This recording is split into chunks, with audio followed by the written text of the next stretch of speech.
They looked at me and decided who I was in about 3 seconds flat. A broke woman in a borrowed blazer standing alone in a room where power smelled like cologne and polished wood and, yeah, I could feel it, the quiet agreement in their eyes that I was the easiest person in the room to crush. You know what I mean? Everyone's been there at least once. The moment you realize the story they're telling about you has already been written and you weren't invited to help write it. It happened in a courthouse that felt older than fairness itself.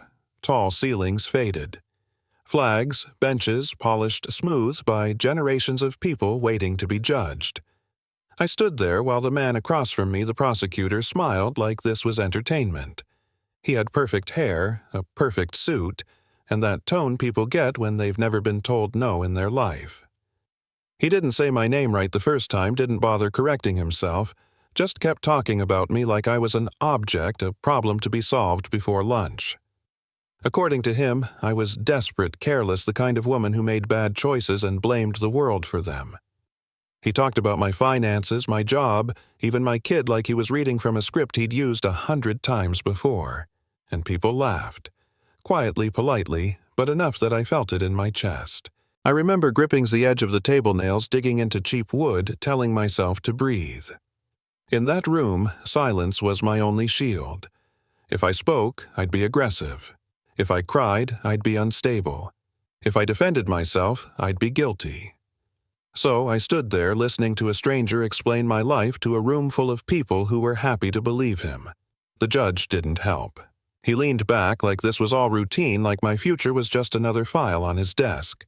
When my lawyer tried to object, his voice barely made it past the first word before it got shut down.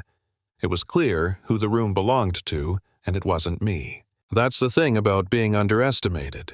It hurts, sure, but it also gives you space. While they were busy mocking my clothes and my bank account, they never asked the most important question: why I was standing there so calm. They thought calm meant broken. They thought silence meant surrender. They had no idea I was counting seconds. Because this wasn't the first time I'd been underestimated, and it wasn't going to be the last. Growing up, I learned early that when people don't expect much from you, they stop watching closely. They talk freely. They leave doors unlocked. They show you exactly who they are. And I learned how to listen. When the prosecutor finally paused, smiling like he'd delivered a knockout punch, he leaned toward me and whispered something I'll never forget. He told me to take the deal, said 5 years would go by fast, said I'd be home before my kid even remembered what I looked like. He said it softly, kindly, like he was doing me a favor. That's when I looked up at him and said my first words all morning. I told him I didn't need his deal. The room went quiet, not shocked, more annoyed, like I'd interrupted a performance. The judge asked if I had anything to add, his tone already tired. I told him I was waiting on someone. The prosecutor laughed, actually laughed, asked who I thought was coming to save me. I didn't raise my voice. I just said the person who owned the money they said I stole. That's when the judge's patience snapped. He warned me, threatened to hold me in contempt, told the officers to get ready. I could feel it slipping, that moment where the story ends with me in handcuffs, my kid growing up hearing half-truths about his mother. Then the phone rang. Not a cell phone, not a buzz in someone's pocket. It was the old red phone on the judge's bench, the one nobody ever used. The sound cut through the room like a knife. I watched the judge's face change as he stared at it like it had personally offended him. He hesitated, then picked it up. At first, he tried to sound annoyed, authoritative. That didn't last long. His posture changed. His color drained. His voice got higher, softer, scared. He stood up without realizing it, nodding at the phone like the person on the other end could see him. He put it on speaker, and suddenly the room belonged to someone else. The voice that came through was calm, steady, powerful, in a way that didn't need to shout. The kind of voice people listen to without being told. He introduced himself as the founder of the organization I was accused of stealing from. He said he'd been watching the trial live. He said the woman they were trying to lock up was his lead investigator, planted deep to uncover a fraud that went way beyond $50,000. You could feel the air shift. The prosecutor's smile vanished like it had been wiped off his face. The judge looked like he might pass out. I stepped back as the officer's hand fell away from my arm. For the first time, people really looked at me. Not the version they'd invented, but the one standing right in front of them. I told them the truth, then calmly, clearly. I explained how the missing money was bait, how the real theft was millions, how the man who'd testified against me had been skimming funds for years. I explained how easy it was, how nobody questioned the quiet woman filing paperwork, how greed makes people sloppy. Screens lit up with emails, transactions, timelines that didn't lie. The prosecutor tried to object, but his voice cracked, his words tumbling over each other. The judge didn't stop me this time. He couldn't. The turning point came fast after that. Officers entered the room not for me, but for the man who'd been smiling in the back row all morning. Then they came for the prosecutor, too.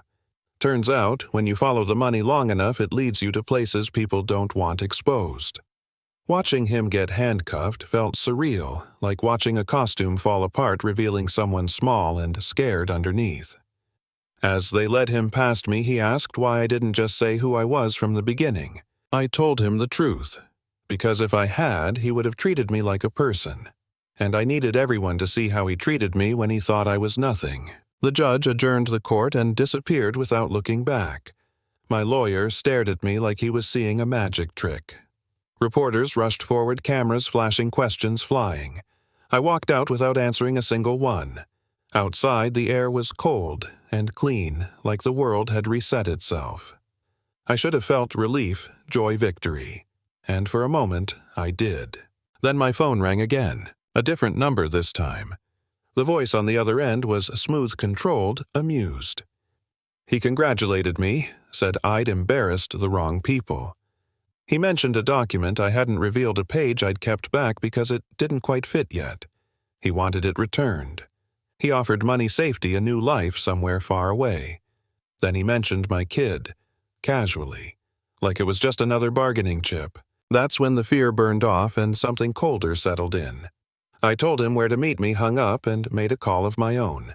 The place was empty, industrial, echoing with the sound of water and wind. He arrived with guards, confident, relaxed, already convinced he'd won.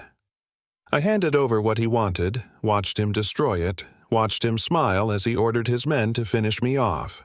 And I watched his smile die when the lights came on, when agents poured out of the shadows. When he realized the evidence he destroyed was a copy and the real proof was his own recorded confession broadcast live. As they took him away, he spat that I was nobody, just a clerk. I smiled and told him I was a mother, and he should have known better than to threaten my child. Months later, my life looks different. Better in ways I never expected. But I think about that first room a lot, about how easily people decide who deserves respect. How many stories end differently because someone didn't have a phone ring at the right moment. I didn't win because I was smarter or stronger than everyone else. I won because I was patient, because I listened, because I understood the power of being underestimated. So here's my question to you. How many people have you judged without realizing it? How many times have you believed the loudest voice in the room? And how many stories do you think we never hear? Because the ending didn't break the script. Let me know what you think in the comments, argue with me, share your own experience. And if you've ever felt invisible, remember this. Sometimes silence isn't weakness. Sometimes it's just the sound of someone loading the truth.